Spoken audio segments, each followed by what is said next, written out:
All right, so welcome and thanks again for joining us for this ORCID workshop for researchers. My name is Sheila Rabin. My pronouns are she, hers, and I'm the program leader for Persistent Identifier Communities, which includes the ORCID US community at an organization called Lyrasis. We provide consortial services for libraries, archives, museums, and related knowledge communities like ORCID. So whether you're already familiar with ORCID or maybe this is the first time you've heard of it, ORCID is an increasingly important factor of your digital identity and impact as a researcher. And it's also designed to help you save time, which we're going to talk about more in a minute. So to help you get the most value from ORCID, today we're going to cover an overview of ORCID, the ORCID ID and the ORCID record, how ORCID can benefit you, and then we'll make sure you know how to get your own ORCID ID if you don't already have one. And we'll cover a few tips for how to save time in populating your ORCID record with information. And then of course, at the end, we'll have time for questions and discussion. So again, any questions that you might have that come up throughout the session, please just send that in a chat and we will look at those questions at the end of the session. So for those who may be unfamiliar or as a refresher to those who already know, what is ORCID? ORCID stands for Open Researcher and Contributor Identifier. The goal of ORCID is to uniquely identify you so that you can get credit and attribution for your work and streamline your digital identity so you can save time on administrative tasks while also keeping track of all of your affiliations and contributions in one central place. ORCID is a nonprofit, community-driven organization that serves the entire global research community. ORCID provides researchers with what we call an ORCID ID, which is a 16-digit number that is unique to you, so you can distinguish yourself from other researchers despite any of the complexities that come with identifying ourselves by name. Anyone can get an ORCID ID for free, and it looks something like this. So this ORCID ID that you're seeing on the screen belongs to our volunteer researcher, Sofia Maria Hernandez Garcia. And you'll notice that the ORCID ID looks like a link, and that's because it is. Your ORCID ID links to what we call an ORCID record.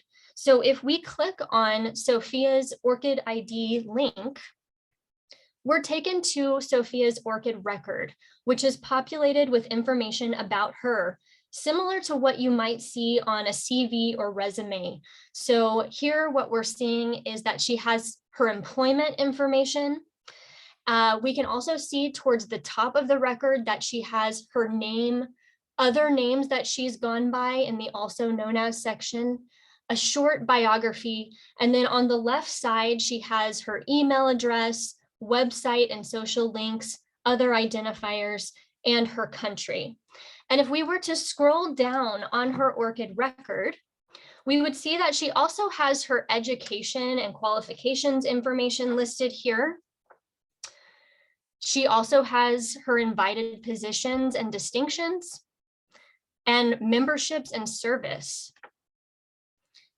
Further down, we can see funding that she has received, research resources, or basically research equipment that she has used, works that she has contributed to, so that could be publications or presentations or really any kind of output.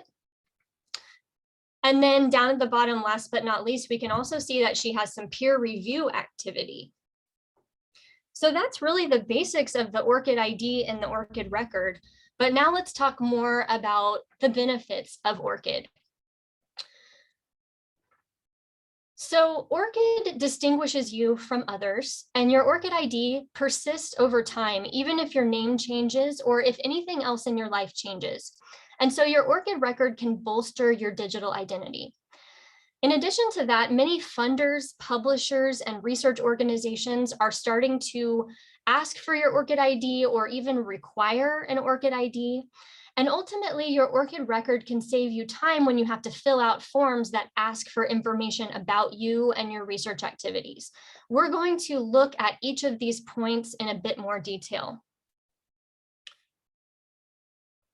Before we go into that though, I have a quick poll. Never mind, I don't have a poll. Okay, well, I want you to take a minute and just think for yourself. If you know of anyone out there in the world that has the same name as you, I know that there's at least one other person out there that has my exact name. So whether or not somebody else has the same name as you, at the most basic level, ORCID ID distinguishes you from other people, especially when you're publishing and working with other people. So for example, in this PubMed abstract that you're seeing, there are not only multiple authors here, but multiple authors with the same last name and the same first initial. So in a case like this, it's really impossible to distinguish who is who. And we have no way of really knowing who these researchers are, what their credentials or affiliations are, what other research they've contributed to. These are really just names on the page with no additional context or identifying information. So again, without ORCID, we could be looking for a specific person and have no way of knowing who is who. So if we're looking for someone named Sofia Garcia, there could be multiple people with that name.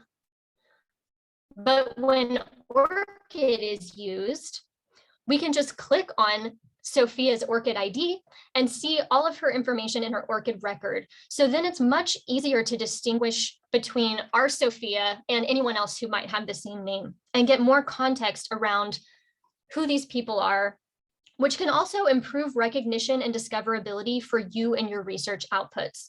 So ORCID really helps to distinguish individuals and create that digital presence or digital identity for researchers and their activities.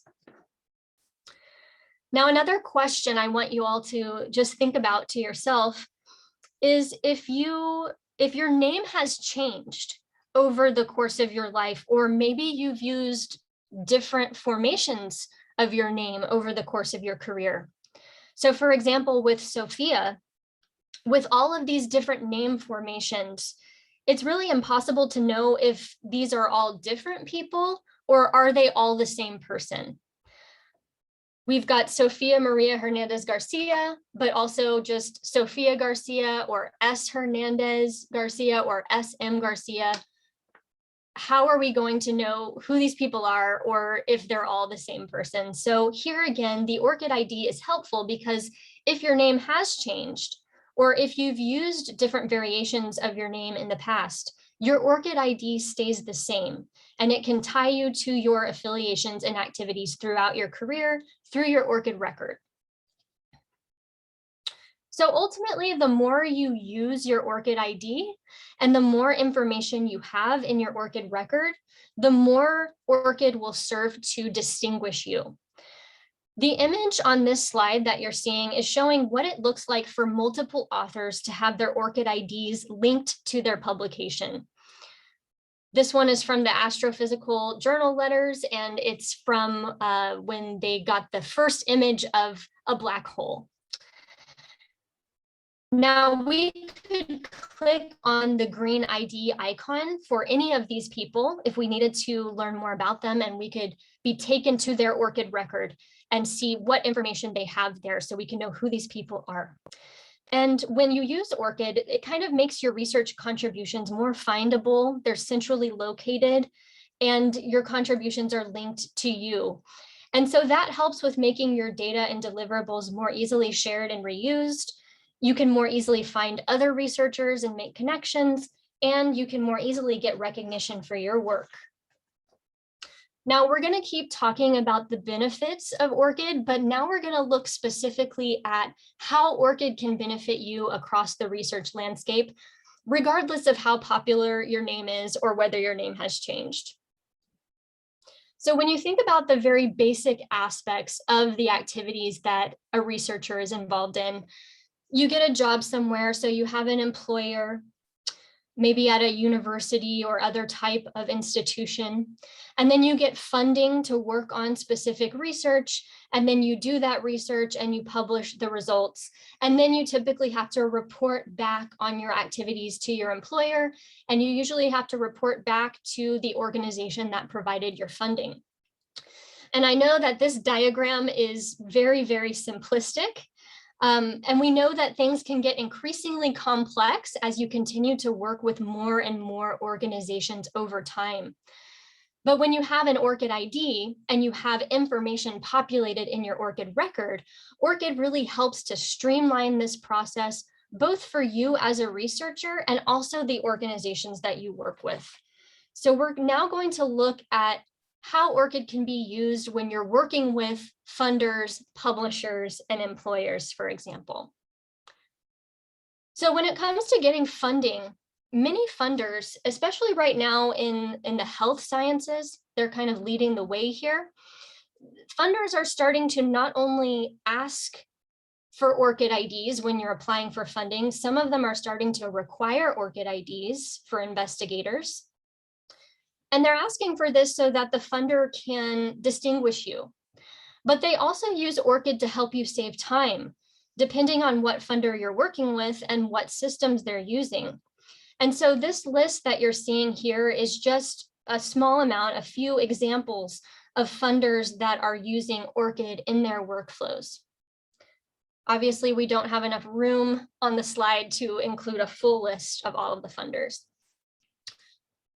And just a side note here, even if you're not studying in the health sciences or doing research in the medical field or hard sciences, it's a good idea to start thinking about ORCID now, because coming soon, all federal agencies that provide grant funding will be starting to require a digital persistent identifier for investigators. So we are expecting to see even more usage of ORCID coming up in the next few years. What you're seeing on the screen here is some highlights from a presidential memo from the White House Office of Science and Technical Policy, just indicating that coming soon, all federal agencies that provide funding will have to come up with policies to require a digital persistent identifier for individuals receiving that funding.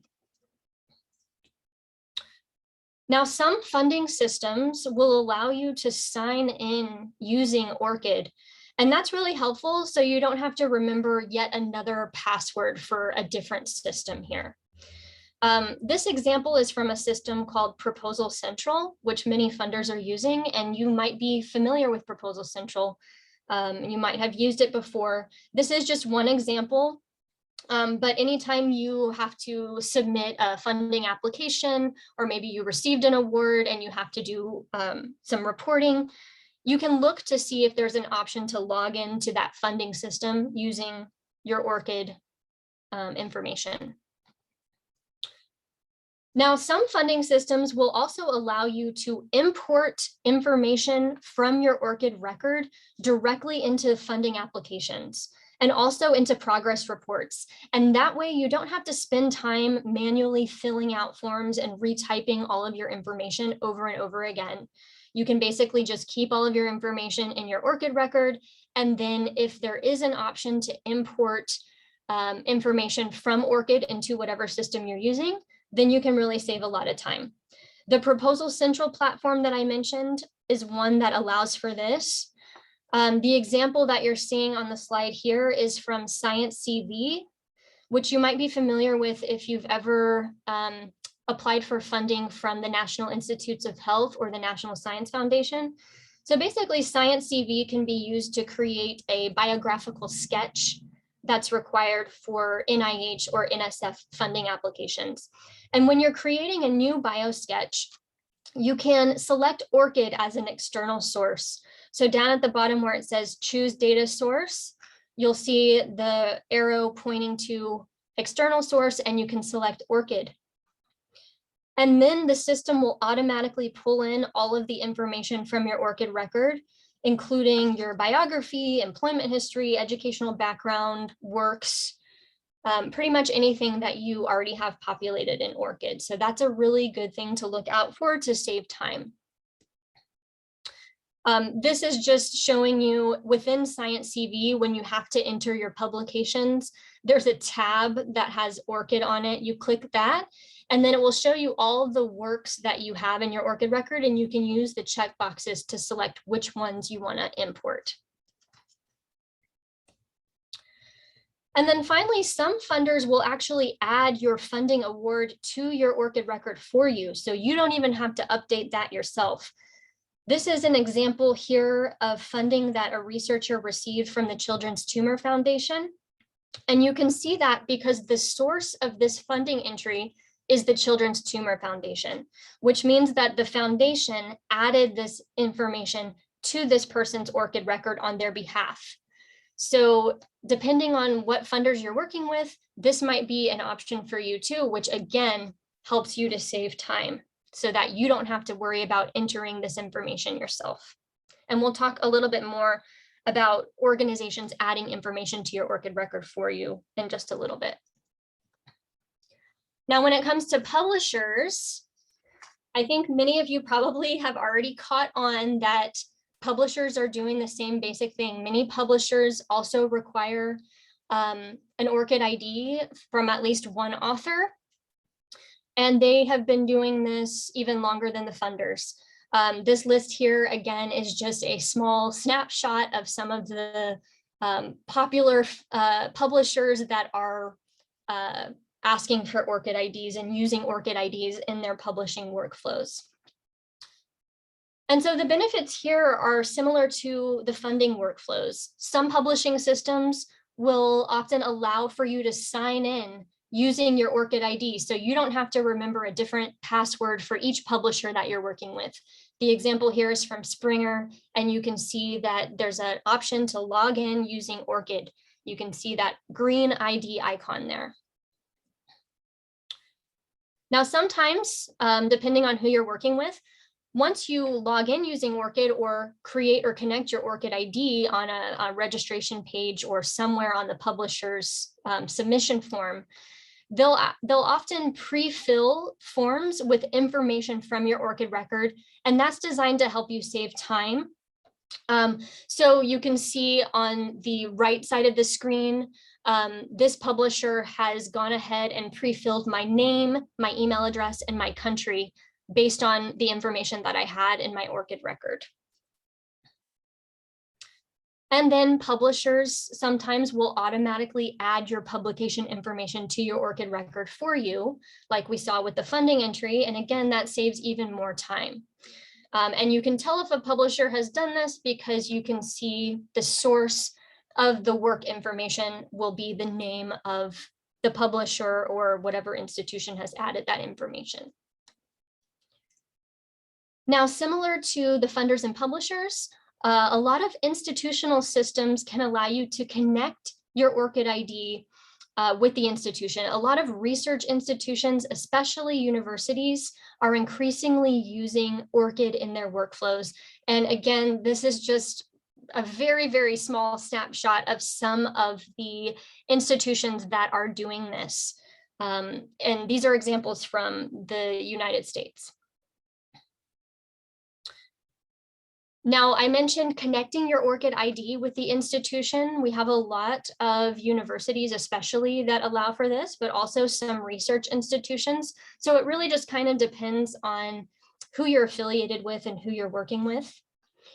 In this example that you're seeing from Stanford University, they basically have a web page where any researchers that are affiliated with Stanford can go in and either create an ORCID ID right then and there, and also connect their ORCID ID to their Stanford ID.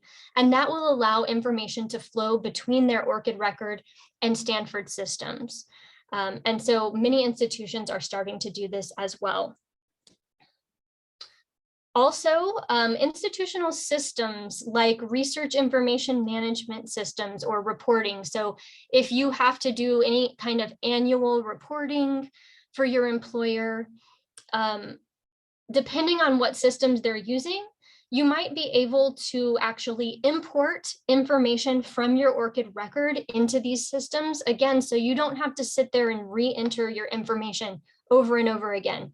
Basically, you just make sure that your ORCID record is up to date, and then you can transfer your information to your institution just by clicking a button. The example that you're seeing here is from Boston College, where they're using a system called Faculty 180. And you can see with the kind of red circles, this is, again, allowing people to import data from their ORCID record into the institutional system. And like funders and publishers, institutions can also add information to your ORCID record for you, like your employment information or any other relevant info. And the source of that information will be the name of your institution. So that just adds a degree of authority and trustworthiness to the information that's in your ORCID record. And the example here is an employment affiliation that was added to someone's ORCID record from the University of Virginia. A few other areas I want to point out, if you're working with institutions that are kind of using ORCID in their workflows, they can theoretically add information to any part of your ORCID record, except for the biography. You have to add the biography yourself. But there are a few sections of the ORCID record where only an organization can add that information for you. You can't add it yourself. And the first one is peer review. So I've got an example here of an ORCID record with peer review information. So if you are doing any peer review, and I know it's peer review week, so I definitely wanted to point this out. If you're doing peer review and at some point they ask for your ORCID ID, go ahead and give it to them, because chances are you can have that peer review information added to your ORCID record automatically. And the other section where only an organization can add information is called research resources. And that's a relatively new section on the ORCID record. And it basically helps to keep track of any special labs or equipment or facilities you may have used over the course of your research.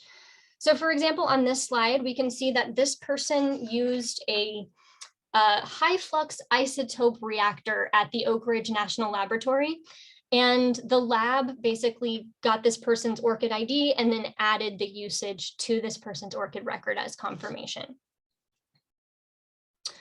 So basically, to kind of sum up this part of the content here, ORCID is used by funders, publishers, and research institutions across the globe to uniquely identify the researchers they work with, and to make any application and reporting requirements easier for you by allowing data to be transferred between your ORCID record and the organizational systems that you're using. So in this graphic, you can see the researcher at the center with their ORCID ID and their ORCID record.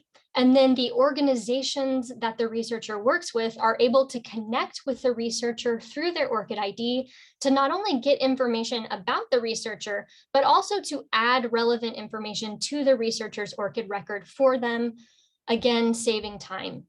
So the idea is that you and or the organizations that you're affiliated with can populate information in your ORCID record once, and then reuse that information from your ORCID record when you have to provide it to other organizations.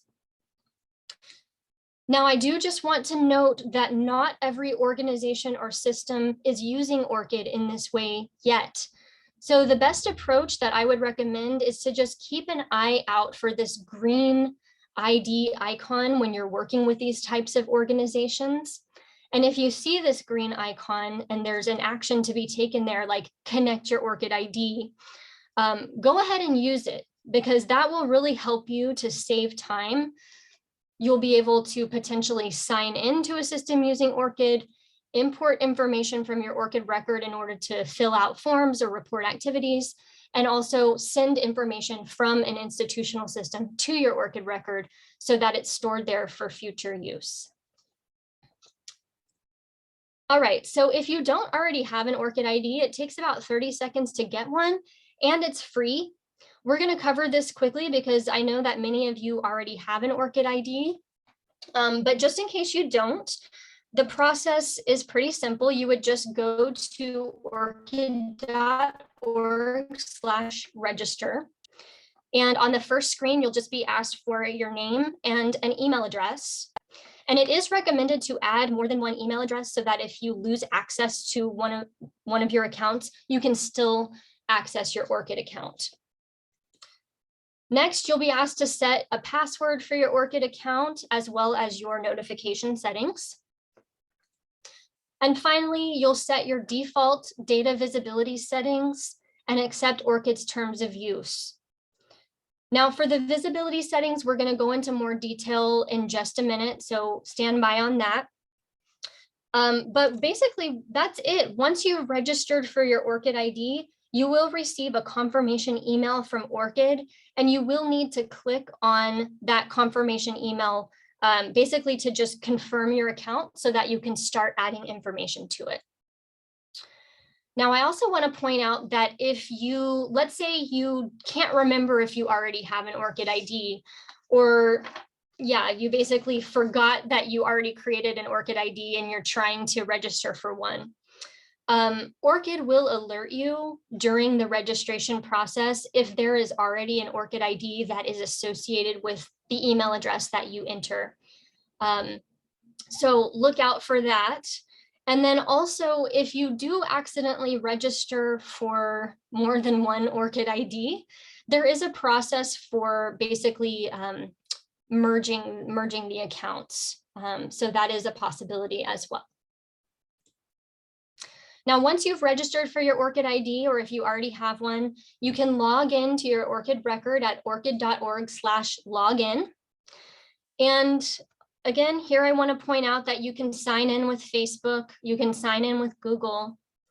And if you're affiliated with a university, most of the universities in the United States, you should be able to click on the Access Through Your Institution button. And that will allow you to actually log into ORCID with your university login credentials. So that can be really helpful. Once you've already set up your ORCID account, you can then set it up so that you can log in using your university credentials, and then you don't have to remember yet another password there.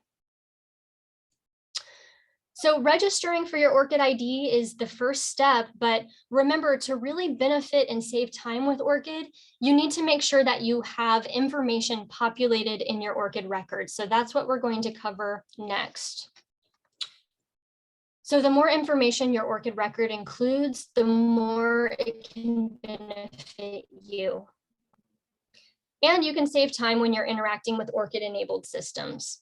So the ORCID record provides space for you to include biographical information about yourself, and that includes any of the other names that you might have gone by, your employment information, education and qualifications, invited positions and distinctions, memberships and service, funding you've received, and works.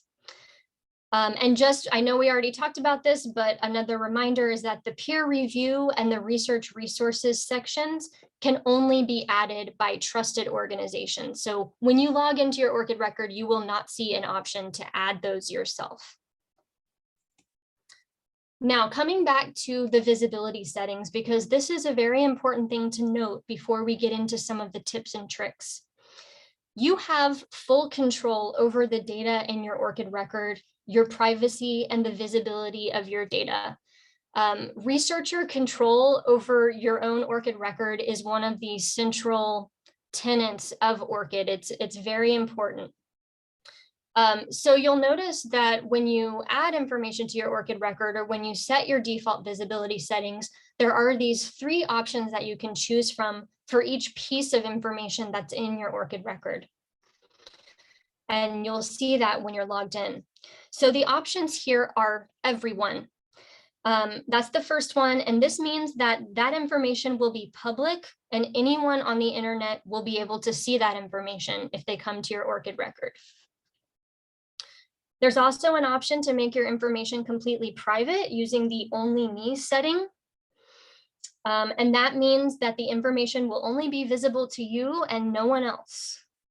And then finally, you can choose the trusted parties option, which means that only individuals that you designate or organizations that you connect your ID with will be able to see that information. So it won't be publicly available, but you can connect your ORCID ID with various organizations and they'll be able to see that.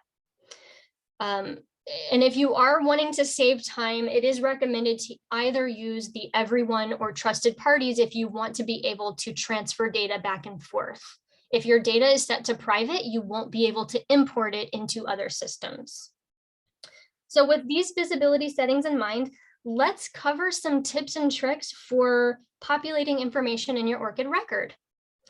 So that said, information can be added to your ORCID record in a few different ways. First, you can add information manually by yourself, or you can designate a trusted individual, or basically a delegate, to add information to your ORCID record for you. For the works and funding sections of ORCID, they have tools that are called search and link wizards, where you can basically search a database and then claim your works or your funding and have those added to your ORCID record without you having to type anything in. And then the final option is to have information automatically added to your ORCID record through the trusted organizations that you've connected with. Again, not all organizations are set up to do this, so you'll just need to either ask or look for that ORCID ID icon on any systems you might be using. So we're going to go through each of these 4 points, and I'll show you kind of how each of these works. So starting at the top of your ORCID record, when you're logged in, the option to add information manually should be clear for all of the different sections. I'll use the employment section here as an example.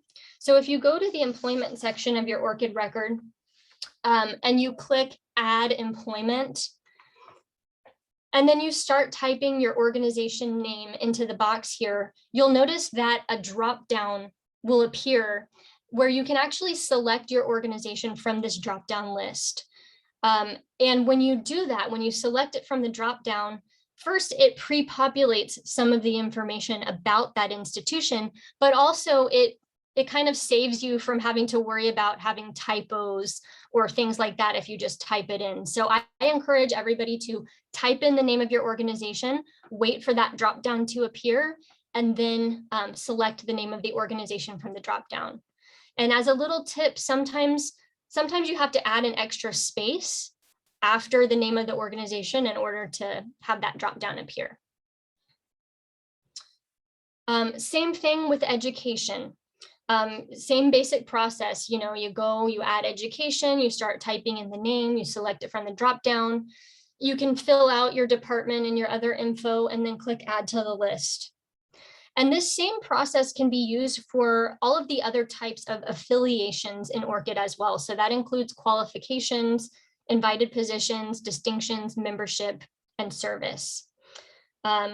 And of course, you can also manually fill out your biography, your also known as section, which is any other names you've gone by, your country, keywords related to your research, your websites and social links if you want to have those there as well. Now, if you don't have time to go through and do all this, or let's say you have someone that you trust or an assistant that can help you, you can designate a trusted individual to be able to access your ORCID account and add information and update information there for you. So when you're logged into your ORCID record, if you click on your name in the top right corner of the screen where the arrow is pointing here, and then click on account settings in that drop down that appears. Once you get to your account settings page, you'll scroll down a little bit and you'll see a section called trusted individuals. And here you can basically search for your person using either their name, their email address, their ORCID ID. I would recommend using their email address or their ORCID ID just because there could be more than one person with that name. And then you basically search for them, find them, add them as a trusted individual. And from then on, that person will be able to access your ORCID record. The one thing about adding a trusted individual is that that person needs to also have their own ORCID account. So when they log into their ORCID account, they'll be able to see that they can access yours as well. But ORCID is free for anyone to register, and it can be used by researchers and contributors. So you don't necessarily have to be a researcher to have an ORCID ID. Now, for the search and link wizards that I talked about, let's start with the works section. So the works section is down towards the bottom of your ORCID record. And when you go there, if you click the button to add works, you will see a little drop-down menu that has multiple options for ways that you can add works, and you're welcome to explore these. But you'll see that search and link is listed first, and I really want to encourage you to give this a try because it can really save time. So if you click on search and link, a list of databases will appear. And these are kind of like publication databases that are integrated with ORCID so that if you have publications within any of these sources, you can search for them through the database and then have them added to your ORCID record without having to retype the information in manually. So you may or may not have works in the available databases depending on your discipline, but I would encourage you to look through these and try connecting with the databases that might contain your works. And especially if you have any publications that were published in journals, or if you have works that have DOIs, which stands for Digital Object Identifier, I recommend using the Crossref metadata search and the DataCite databases that are indicated here with the arrows. Basically, any of your works that have DOIs should be found in one of these two databases. And furthermore, the Crossref and DataCite search and link wizards here are also extra helpful because once you connect with them here, any future works that you publish where you've submitted your ORCID ID to the publisher will be automatically added to your ORCID record for you in the future. And so you don't even have to worry about adding those publications. They'll just get added for you through Crossref or DataCite. So all of the search and link wizards basically work the same way, but I'm just going to demonstrate very quickly using Crossref metadata search. So if we go ahead and click on that option, we'll get basically what we call an authorization screen where it's Crossref asking us to basically make them a trusted party on the ORCID record so they can add the works information to your ORCID record for you. So you will want to click authorize access. Once you click that, you'll be taken to a search page where you can search within Crossref to find your publications. And you can go ahead and just search based on your name, which is filled in by default, or if you know the DOI for your work, you can add that as well. I'm going to just start with my name and hit enter to launch the search. So once you hit enter, the page will appear with the search results, and ideally you'll be able to find works that belong to you. You can always adjust the search terms in the search box at the top. If you have a really common name, it might be a little more challenging to actually find works that belong to you. So I would recommend using these filters on the left side to kind of try to narrow the search so that you can more easily find your works or sort them by relevance or by publication year. Now, if you see a work that belongs to you, you'll click this Add to ORCID button. And once you click that, you'll see that it changes to say that it's in your ORCID record. And then if we go back to the ORCID record, we can confirm that that work was added just now via Crossref metadata search. So that's basically how those search and link wizards for the works, that's how they operate. Now, while we're talking about works, I just also want to point out that in addition to adding manually or adding through any of these other options, you can also import a BibTeX file that contains works. So for example, if you have a Google Scholar profile, it is possible to export works from your Google Scholar profile into your ORCID record. And that's another potential way to save time. So basically, when you click import BibTeX, you'll choose your BibTeX file and import it. And you can also export works from your ORCID record to a BibTeX file. So if that's of interest to you and you want to learn more, maybe contact me after or ask a question and we can go more into depth with that. Now for the funding section, if you've received any grant funding And if the funder is not already adding that to your ORCID record for you, you'll want to add any past funding you've received to your ORCID record. So in the funding section there, when you click add funding, you'll see that the funding section also has a search and link option. And when you click that search and link option, you'll see Dimensions Wizard. So in the funding section, there's only one database, and it's called the Dimensions Wizard.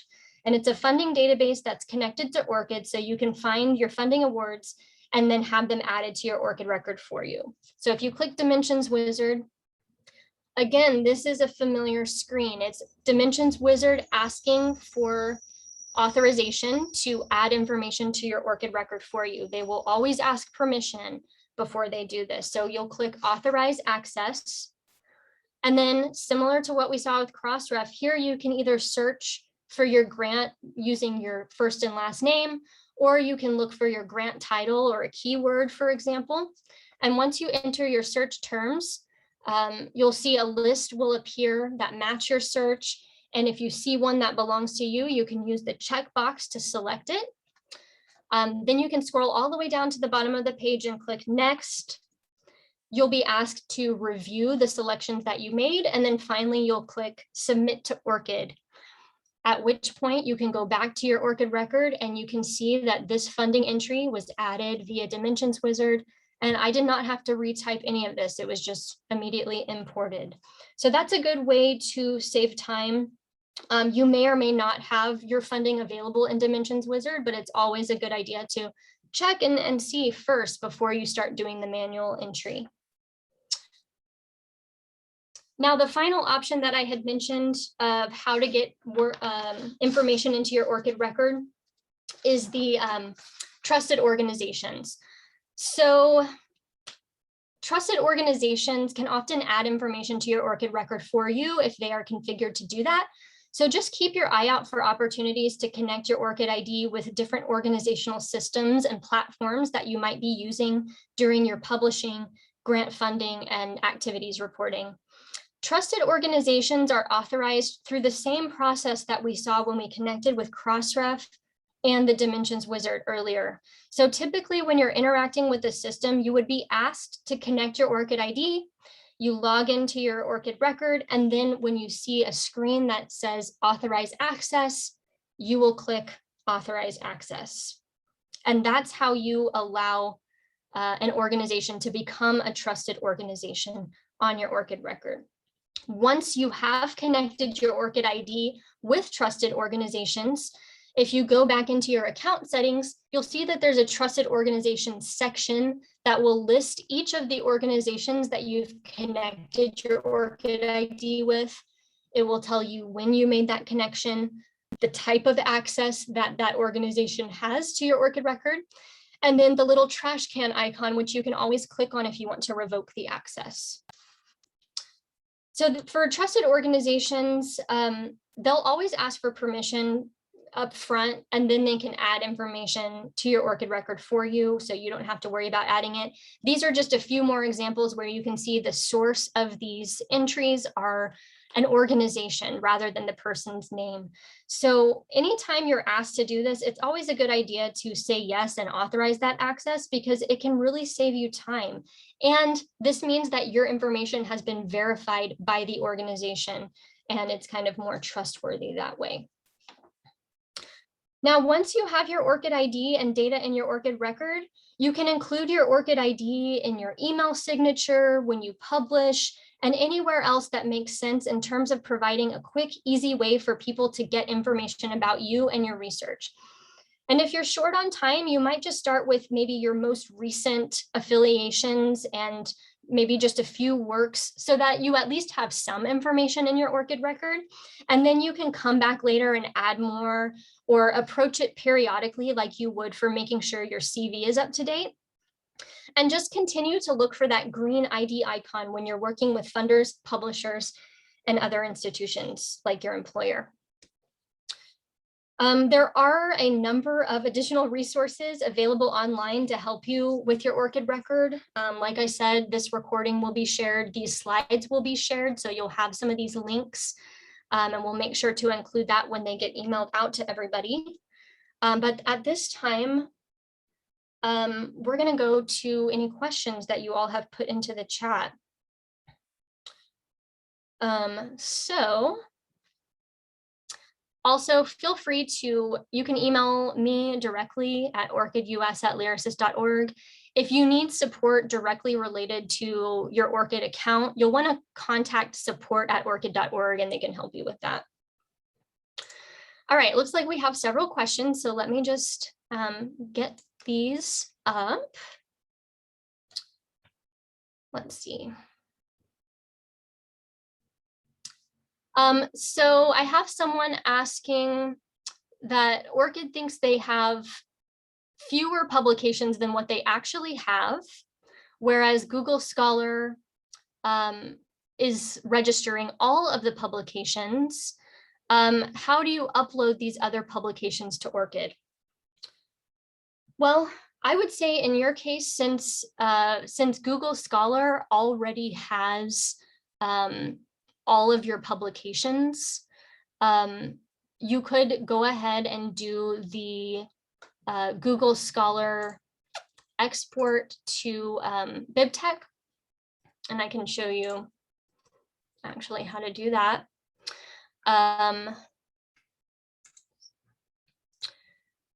Let's see. So basically, when you have your Google Scholar profile, there will be an option to export the works that are there. Let's see if I can do this. My profile. This might be a little too complicated for me to show on this call. Let's see, I'm gonna log into my personal one. Yeah, there we go. So when you're, okay, so when you're logged in to Google Scholar, there is an option to export your works.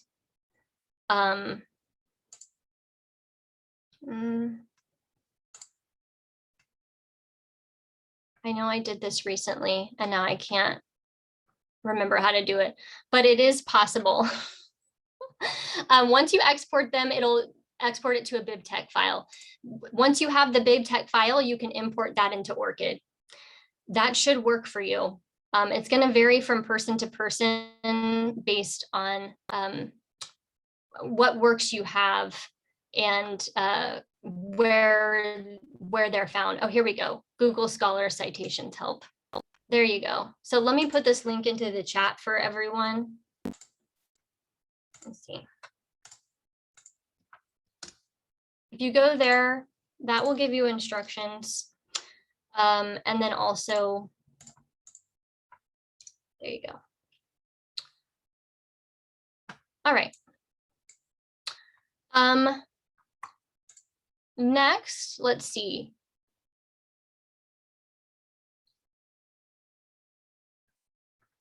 Okay.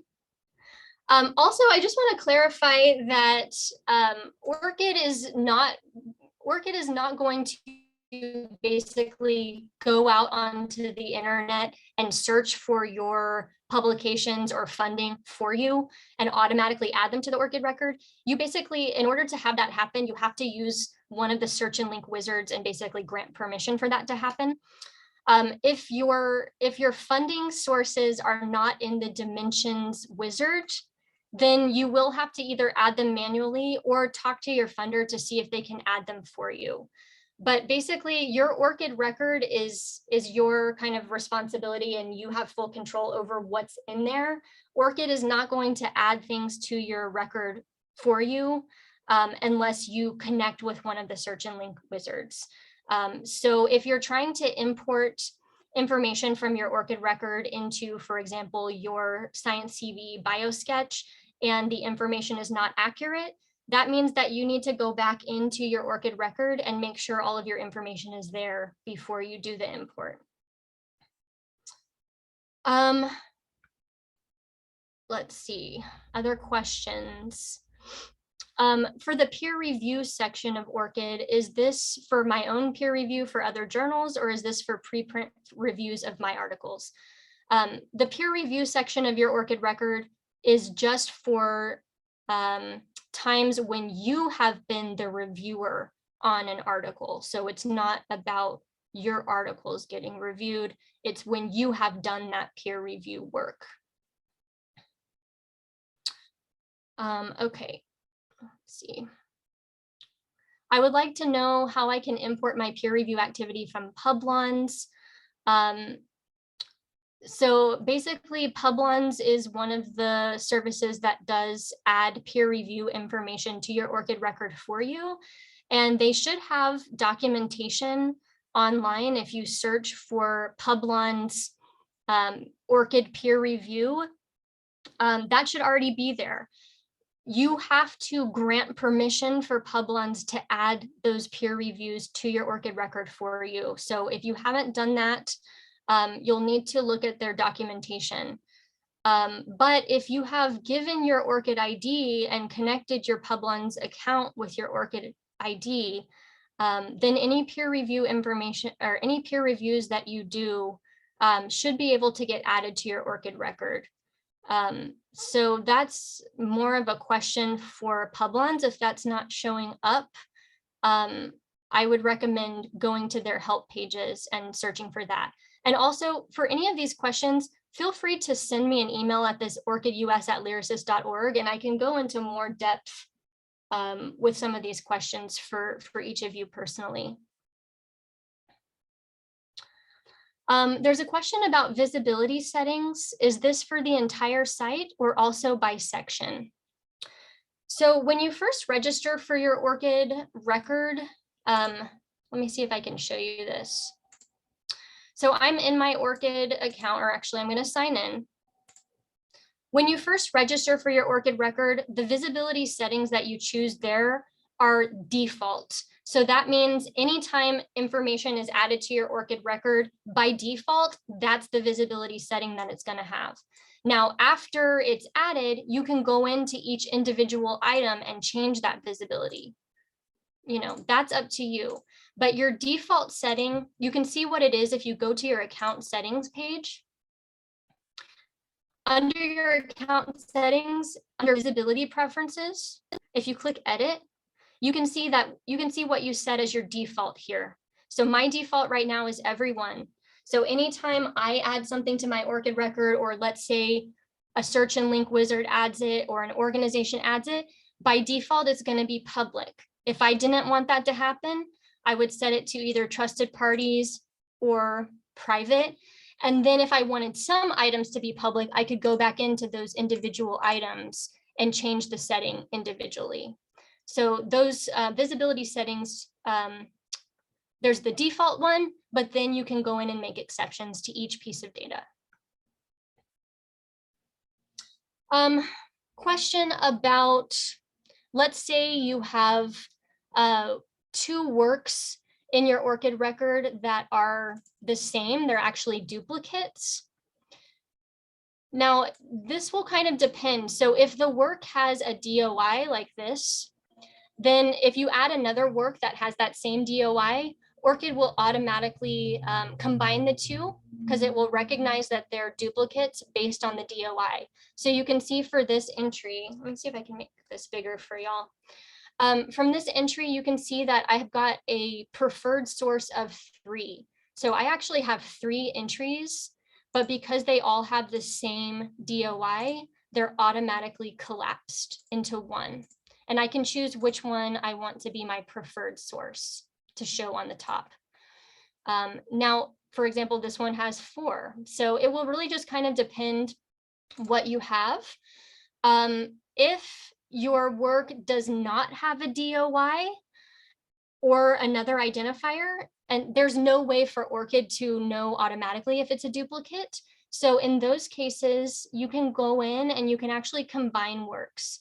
So let me show you how that operates. So like, for example, this entry does not have a DOI, but let's say it is a duplicate with this entry. You click that little checkbox, and then you go up here and you click combine. I'm not going to do that right now because these are not actually duplicates. And once you click combine, you can't undo that. But if you do have duplicates, you can combine them yourself by doing these little check boxes.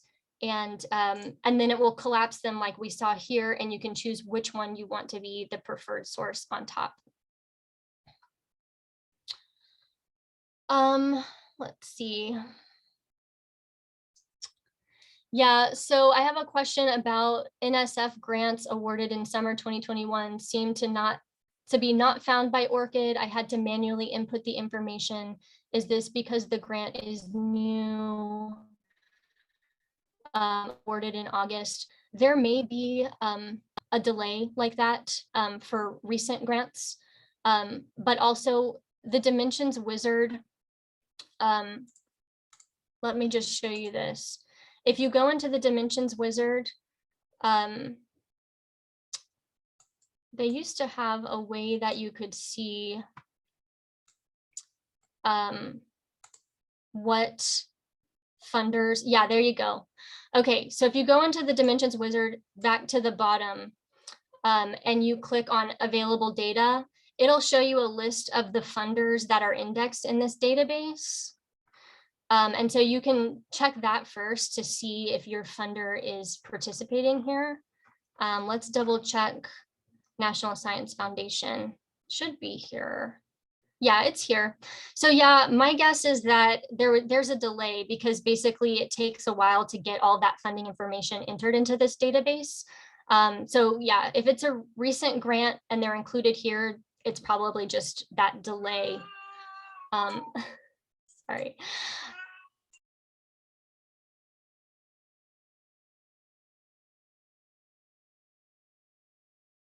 Okay, I have another question that I have received messages through ORCID. It appears I can archive but not discard these. Is there no way to delete your messages from ORCID? I know that ORCID is currently working on making some improvements to the user experience and especially your inbox notifications, for example. So I don't think there is a way to delete right now, but you can, select them and archive them. I think this is just a way of, making sure that the records remain in case you need to double check them later on. Okay, we've got a lot of questions. I'm realizing we're getting close to time, so if you do have to leave, feel free to do that.